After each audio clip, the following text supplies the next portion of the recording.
everyone. Welcome to the Resource Solutions Group CIO Circle Breakfast on AI and Analytics. My name is Katrina Park and I'm the Managing Director of Resource Solutions Group. Today's topic is certainly a much talked about one. The AI future is definitely here.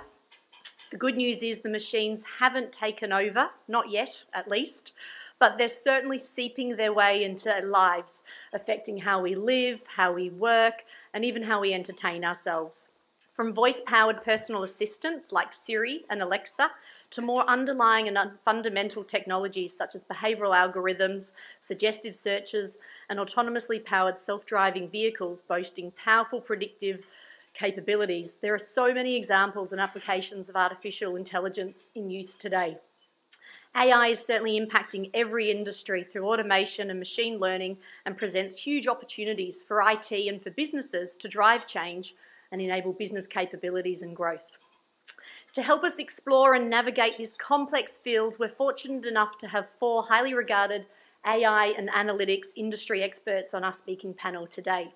So we have companies, of course, like Amazon and Apple and Facebook and Tesla rolling out groundbreaking updates and revolutionary changes to how we interact with machine learning technology. Many of us, though, are still unaware of just how AI is being used today by businesses large and small. And although the past 100 years has seen the most dramatic of technological upheavals to life, the best is yet to come. The next 100 years, I think, are going to really pave the way for a multi-generational leap forward. And this will certainly be at the hands of artificial intelligence. So e-commerce companies have a long history of using data to benefit their organisations. Artificial intelligence is certainly transforming our lives at home and at work. CIOs and technology leaders are already seeing massive disruption in our industry. From cloud to analytics to AI, the disruption and the wave of disruption continues every day. With this, technology leaders are actually continuing to increase their influence and are actually sitting, I feel, in a rising power seat within their organisations. So I'd like to open up to perhaps Anthony first. How can senior technology leaders take advantage of the opportunities to drive and optimise AI within their organisations and keep pace? At the moment, we've got an evolution of analytics professionals and this wave of something called data engineers who have come in to say, right, you want to do this thing with that data, I need to manipulate it and twist it and coerce it into a form that the analytics group can then take advantage of. So if we're looking for CIOs and CTOs and those technology groups to pave the way for a better analytic future, it's still supporting those systems that traditionally you need to support, but getting closer with, and the analytics groups are doing this nowadays in a much better way. First of all, getting closer with the business strategy. What's the future of the business? What's our defendable position? What's our soft underbelly? And what's the strategy calling out to work in those places? And what do the analytics teams and the product teams that use the analytics, what do they need to take advantage of that analytics? Really important to have connection between the data analytics function and CIOs. And lucky enough, actually in car sales now, that's what we're doing.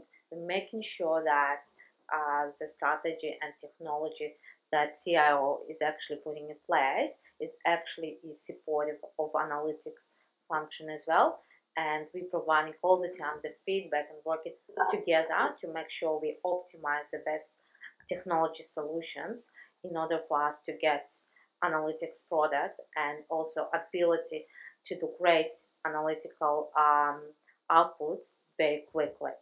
And without having technology, we can't actually do a good job as analysts. And we want to operationalize analytics and to close the loop. So we want our models to talk back to those operational systems.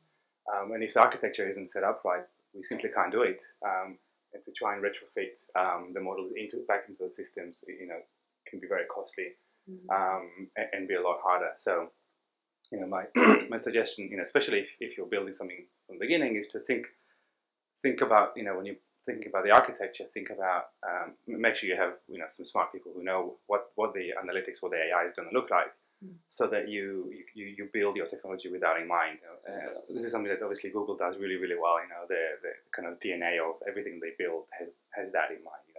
Not just how is the data going to drive the system, but how is it going to then be able to the data fit back for the machine learning, the analytics to improve the system. There's a saying that artificial intelligence is whatever that's still left that is difficult to do in computer science.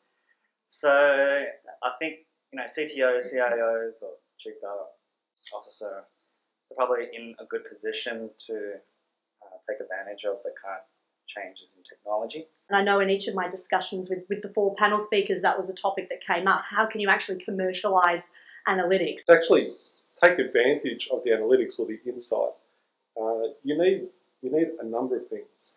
And so let's just assume that you've got data scientists and you've got data. That's the ticket to the door.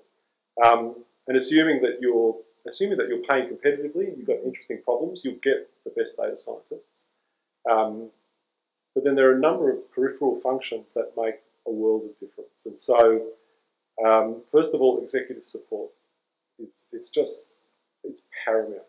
It's legislated that you need to make really good credit lending decisions. And so the CEO goes to jail if you can't prove that. And so all of a sudden there's a lot of focus and executive level support for the credit group in the banks. But everywhere else, analytics is optional. And it's optional because, today, the salespeople, they're still going to make sales and you'll probably still be profitable if you've been profitable for the last 5, 10, 15, 20 years. And so what you need is the CMO or the executive who's in charge of sales to say, no, guys, this is the way we're going. And hand on heart, I can tell you that the analytics team, they'll get it wrong sometimes, but on average, they're going to get the right conversations in front of you more often at a higher rate than you would if you're just kind of hand-picking conversations out of your customer pool. So you need that executive to say, we're not legislated to do this, but by God, this is the way we're going. At the same time, you need another peripheral function, which is a strategy. Because without a business strategy for the analytics team to hook into, what you have is you have really smart people with access to really cool things, doing stuff that they enjoy doing, but it doesn't necessarily align to the business strategy. And then the third piece to create value is you need people who can talk the business language. And at NAB, we had great success by having 4 ex-bankers come in and for about 3-4 months sit with my staff and doing nothing but go to meetings with them, talk to them about what they do, understand their limitations, understand what they're capable of. And then they spent a year on domestic travel alone, all of them getting to kind of platinum status on both airlines, talking to the frontline staff in frontline staff language about what the analytics people were doing. And for the most part, 95% of the time, they were just talking about stuff that we've been doing for the past 3, 4, 5 years, but they were giving it to the frontline staff in their language. It was ex-bankers talking to current bankers. And all of a sudden, those current bankers said, oh, I believe you, you're one of us. But when one of these nerds from head office flies out to Warrnambool and says, here's a piece of analytics, I think you need to make these phone calls, it goes nowhere. So data scientists who are in short supply, obviously data, executive support, change of communications and strategy, and then you're sorted. That's the key. Easy. I suppose the other question too is where should the analytics team sit? And who should the function report to? As Anthony mentioned about connecting analytics with the business and with the business strategy, that's where the value can be provided a lot. Well, I think technology piece is still very important, and CIOs need to be working together with analytics team, but without actually working with the business, understanding the business problems and trying to solve that through the analytics. I think it's very hard, and I think that's where the analytics function should be sitting. One of the things that I think, solving the problems and showing the value of analytics is actually showing how you can connect the problem, business problem, and solving it through the analytics. and showing that through that value. The crucial piece is that awareness and understanding of the value of data analytics. If it's there, and you've got that executive support, it doesn't matter really where the function sits. So yeah, you can have smart people with amazing tools and building amazing models, but if you can't communicate and tie it back to the business, you can't see the value. Analytics people, data scientists, they need to be allowed the freedom to do the science, because analytics and data science is not IT, so you can't specify in advance, here's a project, it'll start here and here, these are the deliverables. It's analytics by definition is the stuff that you don't know or you don't know stuff. You need to be able to experiment, you need to be given the freedom to experiment. Of course, making sure you bring it back to the business objectives, and you do, you got to be held accountable. You do have to deliver stuff, but it's a different model, and you need to allow your data scientists to be scientists. For the analytics teams to deliver value, they have to be able to work across company silos.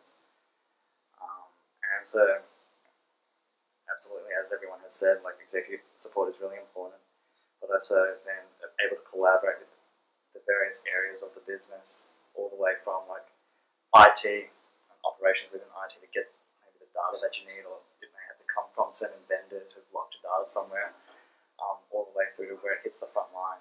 I think sometimes where we've seen pitfalls is the kind of communication barriers that might be present that doesn't allow the analytics professionals to do their job, or makes it very difficult, and then these kind of analytics project timelines kind of then exceed executives' expectations. And I think it's not because of the analytics professionals can't do the work.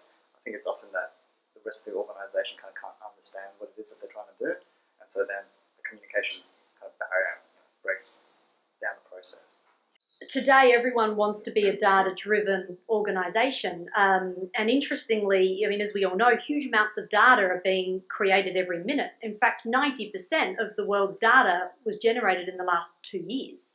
So we have an enormous amount of data at our disposal today. So needless to say, organisations are wanting to capitalise on that and do something with that. But I think if AI is important, and this is one view, AI is important, but if you don't understand the data, then the software won't help.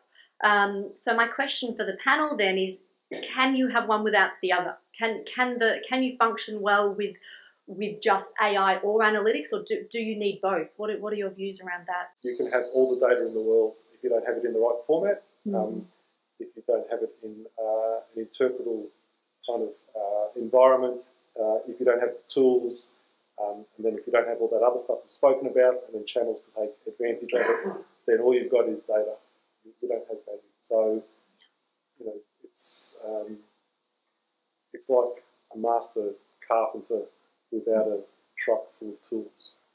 Very skilled person who's kind of standing around scratching his head. I think you can create, there is very nice cool stuff now where the software will allow you to do prediction models, but actually without understanding first what the data says to you and understanding the business connecting to that. I think that can help. AI is not a black box that you can just press a button and it works, but I'd actually say the same thing for analytics, because I think for a long time people thought that analytics was a black box that you can just press a button and it works. So, you kind of have to be wary of vendors that tell you that you can, just buy it and, plumb the data in and it works, because it doesn't. It's the science part of all this that, understanding the business objectives and understanding how the data supports the data that's produced by the processes that you're trying to optimize. How do they work? How do you accommodate the analytics and the AI to those processes to meet your business needs? And then making sure that the algorithm in the middle is the right one for those inputs and those outputs. And if it's not, having the ability to go in there and change it. So I'm a strong believer that the most important thing is to have people who know what they're doing. So investing in people before you invest in software. And then if you've got the right people, it doesn't really matter what the tools are, you can make it all work. I don't really subscribe to this analytics versus AI dichotomy. It is, you've got a business problem or like a business strategy that you're trying to execute. execute, and you got find supporting factors that will make that a success. And data is going to be very big when you use these kind of new technologies that rely on, like say, a large amount of data. So it's probably I would choose a different frame to think about the problem and go like, well, what is it that we're trying to do? If it is going to be solved using, say, a predictive algorithm of some kind, or you want to use more fancy kind of like probabilistic algorithms or whatever, then you have the right people know the data that you need to actually drive the outcome that you want. If you think about the head of analytics or the CIO, that particular individual is really sitting at the center of the universe of the data, orchestrating how it can be collected, how it can be analysed, how it's going to be disseminated. So again, a lot of power sits with that individual and the data that they have access to. And then, of course, what they actually do with that data and how much of it they reveal. So I guess that raises issues then around your role as an ethicist and a gatekeeper and safeguarder of that information. So I'd love to ask the panel, what are your views around privacy and ethics and I guess the disclosure and usage of that analytical output and how it's utilised? It's what we're seeing is that, for example, the EU now has like these kind of like right to understand regulation where a person has a right to understand how the models that are affecting them. And that may be quite difficult for certain models and how you explain or interpret what the models are doing. Be duty bound to people in this space to work out what is the best impact that we should try and make. Because I think building products just for the sake of building products, may not have the best impact out there. I think it's good to see there are groups in society to try and tackle these kind of privacy and ethical problems, and it'll become, I think, more and more important. Yeah. So you mentioned at the start, I run a data science meetup group, and we had our annual conference this last week, and we ran it in conjunction with Monash University. The biggest theme that came out of that is privacy. I think we've kind of, in AI and machine learning analytics, we've ticked all the boxes except this one. So we've got the technology now. We've got a lot of data. We've got some good algorithms. The profession is maturing. The one box left to tick is that one on privacy. It's going to take a while because it's not straightforward. It's tricky. So I think that privacy is something that needs to be also balanced with the company view as well. And I think that it's important to make sure that the consumers or customers that come into the site, you're making sure as a company as well that they're doing the best for that consumer and actually taking into consideration what they want as well. Sometimes you would need to compromise on the data sets or compromise on some of what you can get, but also making sure that there is that balance between privacy and the data and the outputs as well. I have this belief that if we could just get everybody's medical record into one place, into one structure, and we open this data up, de-identified of course, to really smart people, we would find cures for things much faster than we are today, or at the very least we would give leads to the medical researchers to say, hey, I think there's this thing over here you need to investigate that you hadn't thought of yet. Interestingly, medical research has been doing pretty good analytics for the best part of 150 years. They've got this sorted out, right? Before you do anything in medical research, you have to jump through, the tightest, highest hoops in an ethics committee before you're actually allowed to start the study. And the rest of the society has jumped on this wave of analytics and forgotten about that piece. And so what we need is we need to rely on the rest of the community to be indignant about the data and how we're using the data and what new data we're collecting, and just keep pushing that debate because it's a trade-off. If we have all this data in one place, we'll just make a better world. We need to make sure that that data is only used to make a better world and not for other uses that we have intended. Yeah, I think also this touches on the tension that we get from the whole privacy debate, because we're told to only collect and store the data that we need for the purpose of what the customer signed up for. But if we don't know in advance all the things that we will need, Our temptation is to just ask everything, or as much as possible, and certainly store everything.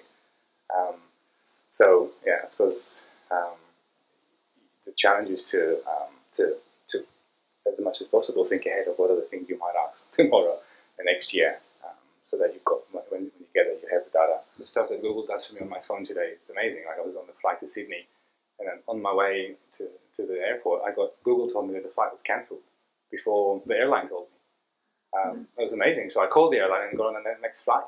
And then I got a text message from the airline an hour later. So that was awesome, you know. So the more we do useful, you know, things for people, on average, people would love this stuff. There'll always be the people who are scared and paranoid about how we use their data. But as long as on average we help the common good, that's the key. Sounds like that airline needs to be investing more in AI. Won't mention who they are. They shall remain anonymous. And we've seen so many tech startups obviously jumping on the AI bandwagon and investing in this space. So we know that we're in a world where AI applications can obviously perform a lot of tasks better than us humans can. So I guess I'm curious, from your perspective, what could the future, or what does the future of AI and analytics look like? What can we expect to see and experience in the future? You know, we're definitely seeing a lot of work in, say, connecting robots to, I guess, sensors out there now automatically with very little human input. So, for example, there was one great paper that came out where a researcher was able to teach through virtual reality a robot how to pick up certain objects and distinguish between them. And it would just learn that by learning through example. And I thought that was a great kind of, you know, huge leap where people aren't programming these things into robots anymore. And I think it really speaks to, well, if you can do this almost like in a simulation, then that really opens up how quickly you could train these robots. Because in a simulation, you can then like try out a vast number of scenarios. And we're also seeing simulation used a lot in autonomous driving as well, where you don't want, you know, all those kind of really difficult situations where cars are crashing or have to avoid certain things, of which there might be millions of examples to be done in the real world. Like, that's really expensive. So I would imagine that, you know, there'll be probably this driving adoption of using simulation for these kind of like machine learning use cases. Where I'd expect machine learning to go is, like, you can imagine now that in the field of like deep learning, which is kind of driving, say, like computer vision, natural language processing, audio processing, what we're seeing is that machines are now good enough that they can start to handle like perceptual tasks. And these used to have to be handled by people. Like, you used to need to pay a person to look at something and convert it through their eyes and their mind into language. And I think what we'll see is that we'll start to have machines do that exact same task. And what does that mean? It means that all those forms we've been building over the last 30 years, well, why do we need them anymore? We're building them because we need a person to look at the world and go to the world and type something into a form and convert it into something that what computer systems can use. But what if you don't need that anymore?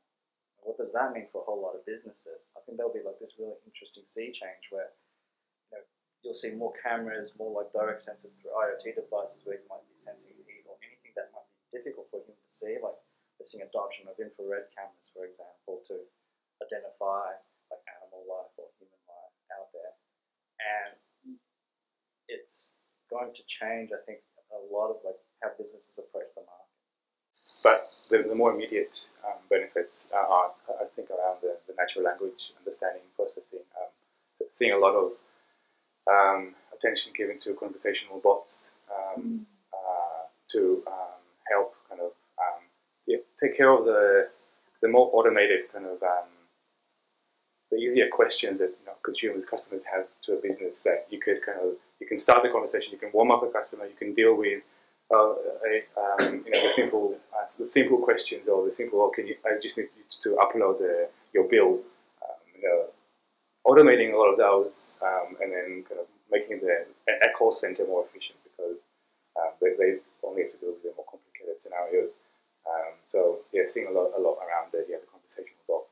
That's certainly something we're looking into as well. I still think that We want it, in 10 years, but probably in a couple of years, the automation will help with immediate needs if we're talking about commercial use, and that one of them is automating some of the process, such as both, such as audio as well, and helping with that rather than investing into still lots of development. I think that's where we see the benefit of that. The future is characteristic is actually, yes, as all of us think, well, the cars that drive by themselves and lots of other things that we can't still imagine, but could be done quickly. About 6 to 8 weeks ago, I said to my son, "No, you can't have the fidget spinner. What a stupid idea. All the kids will laugh at you in the school ground." And so it's just yet another data point where I've convinced myself that I shouldn't be making kind of long-term trend statements. And so when I think about the future of AI and data, in the current world, all the stuff that we think is cool and all the stuff that people are talking about that are going to be cool, the fundamentals are still the same, and that is I can get my hands on I can get the data for that, and we've got enough mathematics now to kind of build a model to learn that stuff, and it made me kind of realise a couple of years ago that we've had this kind of crossover of two things, and what we've known for a long time is we've had a whole bunch of cool ideas of if only I could get this data, I could do this thing. And now the collection of data and the processing and crunching of algorithms has become so cheap. It's unbelievably cheap. So there's no excuse for not being able to crunch the data anymore. You just need to get the data. And so we've now had this crossover of if only I could analyze the data. If only I could get the data, analyze the data, I could do this thing. Now we can get that data. The future of AI is simply around, it's just around our imagination. All the things that make me sit up and take notice is not new algorithms and new ways to store data. It's somebody clever, usually younger than me, who says, "Oh, I think I can create this product. I think I can create this tool," and they can, because there are no excuses to not create those things. So I'm really jazzed about what the future is. I don't know what it is, but it's going to be a whole bunch of really creative people coming up with cool ideas. The technology, the data, the analytics, it's all there ready to be taken advantage of. I think certainly it's a great time to be an analytics professional right now. I think, we all know analytics can add significant value to an organisation. So it's definitely a great place to be. How do organisations go about setting up an analytics function? Start small. Get a really good data scientist and a really good data engineer. Allow them to use open source. So, you don't have to spend $500,000 $1 million on some software, which you'll forever be trying to prove the ROI on. Allow them to use the open source and give them access to the raw data, the data warehouse, direct access to the data, so they don't have to fight with IT. And identify some business problems for them to solve, so the low-hanging fruit. Put all those together. Those two people will create magic if you give them that freedom. And then the ROI will be obvious. And then from that, you will have the next business problem to solve, the next low-hanging fruit, and the team will grow. Then, if you do need to spend some money to create a system to operationalize it, then it's much easier to get, and then it goes from there. First, I actually assessed the infrastructure and the ability to have the data for the data scientist. Of course, the second is actually finding the data scientist or data analytics person who is actually able to understand the business problem. Understanding where the business needs are at that specific moment is going to be important. Trying to find the cool idea and say, yeah, I can create a great model which is not solving immediate problem is not something that probably will help. Strategically, it's better to actually understand where the business needs are at that moment and put analytical solution to that.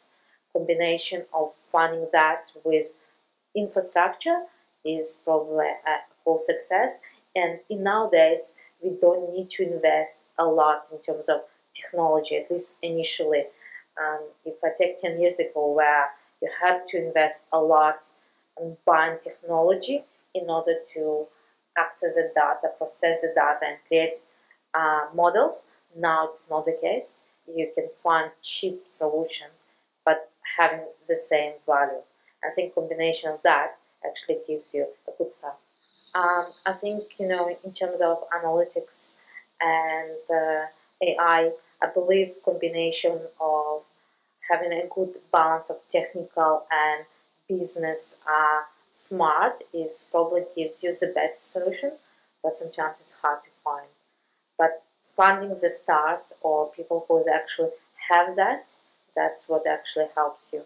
You need to be passionate, because there's no recipe that you follow in your job. You need to be creative. You need to love what you do, so that you don't leave any stone unturned, and you look at you look at all the possibilities. You seek out the data. If there's something in the data you don't like, you don't just say, oh well, the data's wrong. You go and find out why. So all those things, by definition, you have. The other good news about those folk being passionate is they are also very engaged. So they go to forums, they go to industry events, and so it's a good place to meet them, to see who they are. I think the other advice I would give is, in terms of recruiters, certainly not many recruiters understand what the industry is about. So if you found a recruiter that does, use them, stick to them, and it's not obviously easy to go out and find people yourself. So getting help definitely is a good idea. A lot of competition, from places like Google, Facebook, etc. You go to the conferences like ICML or ICLR, and some people, it's not unheard of for them to get $1 million signing bonus in addition to their salary to go to places like that. The thing that the team members talk about most when you get them in that kind of that intimate moment of why they enjoy working is because we have that strategy, they can very tangibly see the impact that they have, and that is that's addictive. And so if you're an organisation who has a high-powered analytics team but their stuff can never get out into the field, then you will lose them quickly, because more and more they're hearing about impact. And for the extroverts, they can point to things and say, I did that. For the introverts, they get a lot of energy around just knowing that I did that. And so, there are many opportunities, but if you're giving them the opportunity to do interesting stuff with cool tools and tangibly show them the impact that they're creating, then it becomes easier. A lot of people talk about, there's, I guess, a lot of fear tactics around, is technology and artificial intelligence going to replace humans? But I think it's pretty easy to see that they can eliminate a lot of the grunt work and a lot of the lower level tasks to free up humans to do what we do best, which is collaborate, be empathetic, be strategic and creative. So definitely exciting times ahead. And it'll be very much be not human versus machine, but human and machine versus the problem. And I think definitely organisations that can innovate with AI will certainly reap huge benefits. Well, look, that brings us to the conclusion of today's RSG CIO Circle Breakfast. Thank you so much, everyone attending today. A massive thank you, of course, to our 4 panel speakers, Anthony, Sveta, Yuval and Jonathan. Thank you for giving up your time and sharing all of your knowledge and expertise with us today. Round of applause. Thank you. Thank you.